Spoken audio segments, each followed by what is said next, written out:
मौजूदा हालात पर मरहूम राहत इंदौरी का एक शेर याद आता है कि टूट रही है हर दिन मुझ में एक मस्जिद, इस बस्ती में रोज दिसंबर आता है। 6 दिसंबर ब्लैक डे। 6 दिसंबर जिसको ब्लैक डे के रूप में माना जाता है, इसको लेकर जब से आज तक अलग अलग बयान और अलग अलग बातें होती रहती हैं। लेकिन मुसलमानों ने बाबरी मस्जिद के फैसले को तस्लीम करके देश में अमन शांति का पैगाम दिया था। और सच यही था कि मंदिर तोड़कर मस्जिद नहीं बनाई गई, बल्कि मस्जिद तोड़कर राम मंदिर बनाया गया। तारीख के पढ़ने वाले और जानने वालों को पता है कि बाबरी मस्जिद की तारीख सन 1528 ईस्वी में मुगल बादशाह बाबर के हुक्म पर मीर बाकी ने कराई थी। लेकिन 1859 में हिंदुओं की तरफ से दावा किया गया कि मस्जिद को राम मंदिर तोड़कर बनाया गया है। बरतानवी हुकूमत का दौर था। मस्जिद के चारों तरफ तार से घेराबंदी करके हिंदुओं को बाहर पूजा की इजाजत दे दी गई थी। लेकिन बात यहां खत्म नहीं हुई। 1934 में फरीकैन में टकराव हुआ, जिससे मस्जिद के गुंबद और दीवार को नुकसान पहुंचा, लेकिन हुकूमत ने इसकी मरम्मत करवाकर इसको ठीक करा दिया। देश में जंग आजादी हुई। आजादी की लड़ाई के 2 साल बाद सन आया 1949। देश की आजादी का मामला था। देश आजाद हो चुका था और मामला होना था, क्योंकि आजादी हाजमे में कहां आने वाली थी। महीना था दिसंबर का, 21 और 22 तारीख थी। आधी रात को कुछ लोगों ने मस्जिद की में मूर्तियां रख दी और यह कहना शुरू कर दिया कि राम जी प्रकट हुए हैं। अब यहां आपको थोड़ा रोकना चाहता हूं। आज संभल, बदायूं, ज्ञानवापी क्या 1949 की याद नहीं दिलाती है? एक बाबरी पे जो कुछ हुआ वही मंजर आज भी दोहराने की कोशिश की जाती है। किस नाम पे? सर्वे के नाम पर। इसको लेकर आगे वीडियो में बात करेंगे। जब ये पूरा सिनेरियो घटा तो मस्जिद के बाहर तैनात हिंदू कांस्टेबल ने सुबह में पुलिस में इसकी रिपोर्ट दर्ज कराई, जिसमें कहा कि कुछ लोगों ने चुपके से मस्जिद में मूर्तियां रख दी हैं। फैजाबाद के जिला मजिस्ट्रेट के नायर ने यह कहते हुए मस्जिद से मूर्तियां निकलवाने से इनकार कर दिया कि इससे फसाद फूट पड़ेगा। ऐसा आप लोग ने सुना होगा, जानते होंगे, बहुत इसका तज़किरा हुआ है। मस्जिद में नमाज पर पाबंदी लगा दी गई। बाद में जिसने मूर्ति नहीं हटाने दी थी, उसी नायर को बीजेपी में शामिल किया गया और पार्लियामेंट का मेंबर बनाया गया। 1950 फैजाबाद की एक अदालत ने मस्जिद में नमाज की पूजा की तो इजाजत दे दी मांगने पर, लेकिन जो नमाज थी, नमाज पढ़ने को उस पर पाबंदी लगा दी और पाबंदी कर दी गई और पूजा की उसमें इजाजत दे दी गई। 1984 में राम जन्मभूमि तहरीक ने जोर पकड़ा, जिसमें वीएचपी, विश्व हिंदू परिषद ने इसकी क़यादत की और बीजेपी ने इसका साथ दिया। लाल कृष्ण आडवाणी ने रथ यात्राएं निकाली। आप तमाम लोग जानते हैं, काफी फेमस है। और कई रथ यात्राएं निकाली गई। इसका असर यह हुआ कि फैजाबाद की अदालत ने 1986 में मस्जिद का ताला खोलने और उसमें पूजा करने की इजाजत दे दी।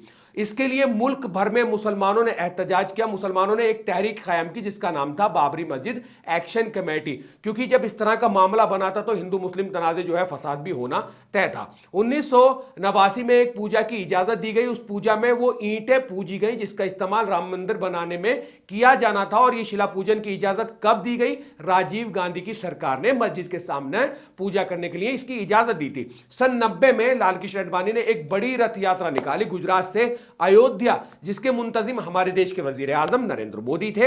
अब आपको पता है, फसाद तो होना था और हुआ, लेकिन बिहार के सीएम लालू प्रसाद यादव ने लाल कृष्ण आडवाणी को समस्तीपुर में गिरफ्तार करवा दिया। इसी साल एक भीड़ इकट्ठा हुई और मस्जिद पर हमलावर हो गई, यानी हमला कर दिया, तोड़फोड़ कर दी, मिसमार कर दिया, जिसमें यूपी के सीएम मुलायम सिंह यादव ने फायरिंग का हुक्म दिया और कई लोग इसमें हलाक और जख्मी हुए।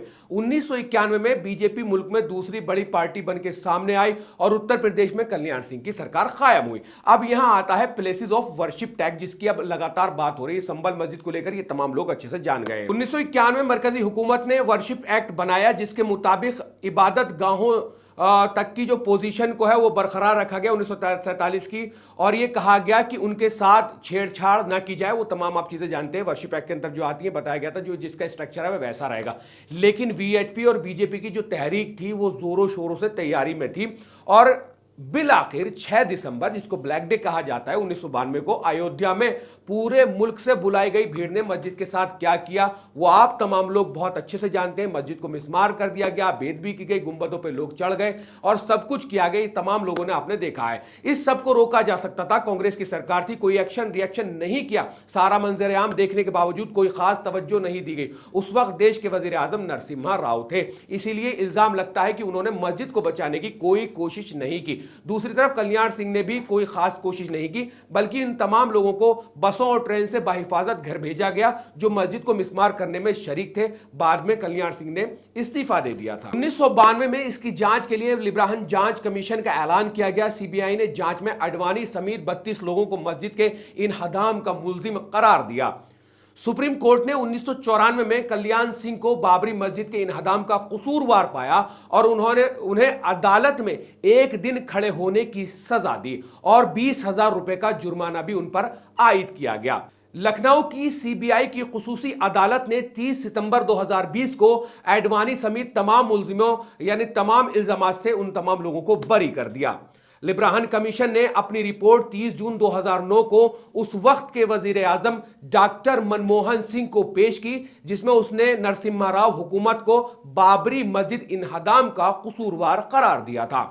उसके बाद इलाहाबाद हाई कोर्ट ने 2010 में बाबरी मस्जिद की जगह को 3 हिस्सों में तकसीम करके 2 हिस्से 2 हिंदू फरीकों को और 1 हिस्सा मुस्लिम फरीकों को देने का फैसला सुनाया, जिसे तमाम फरीकों ने मानने से इनकार कर दिया था। और इसको लेकर बहुत सारी जो चीजें कवायद शुरू हो गई। अटल बिहारी वाजपेयी जब सरकार में थे, बहुत सारी चीजें थी, बहुत सारी ऐसे चीजें बनाई गई, लेकिन उस पर कहीं भी सहमति नहीं हुई। सुप्रीम कोर्ट ने 2019 के अपने फैसले में वाज़ेह तौर पर कहा कि बाबरी मस्जिद के नीचे कोई मंदिर की बाकियात या किसी मंदिर को तोड़कर जो है बाबरी मस्जिद की तामीर का कोई सबूत नहीं मिला। उसने बाबरी मस्जिद के इनहदाम को आईन और कानून की मुनाफी करार देते हुए इसे एक जुर्म करार दिया था। और इस बात को लेकर सुप्रीम कोर्ट की काफी बार बात भी होती है कि सुप्रीम कोर्ट ने ऐसा माना था।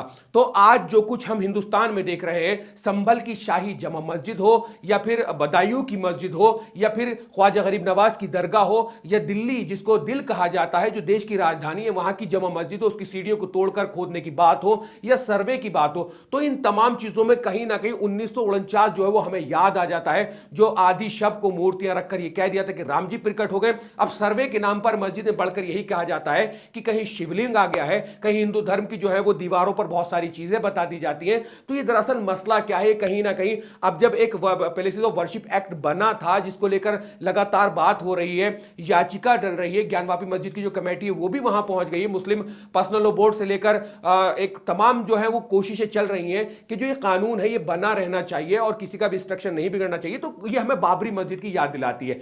तो अब मुसलमानों ने एक बाबरी मस्जिद दे दी थी, जिसकी हकीकत यही है कि बाबरी मस्जिद को जो है तोड़कर जो है वो कहीं ना कहीं मंदिर बना है, ना कि मंदिर तोड़कर मस्जिद बनाई गई थी। इसको लेकर बहुत सारे लोग बहुत बातें कहते हैं, लेकिन असदुद्दीन ओवैसी ने क्या कुछ इसको लेकर कहा है वो मैं आपको सुनवाता हूं। तो 6 दिसंबर 1992 जिसको ब्लैक डे कहा जाता है, आप क्या कुछ बाबरी मस्जिद को लेकर कहना चाहते हैं, जो आपके साथ एक वीडियो शेयर की गई है। मैं चाहता हूं कि आप तमाम लोग इस वीडियो के कमेंट सेक्शन में कमेंट्स करके हमें जरूर बताएं। शुक्रिया। मिल्क टाइम्स को जारी रखने और मजबूत बनाने के लिए हमारी आर्थिक सहायता कीजिए।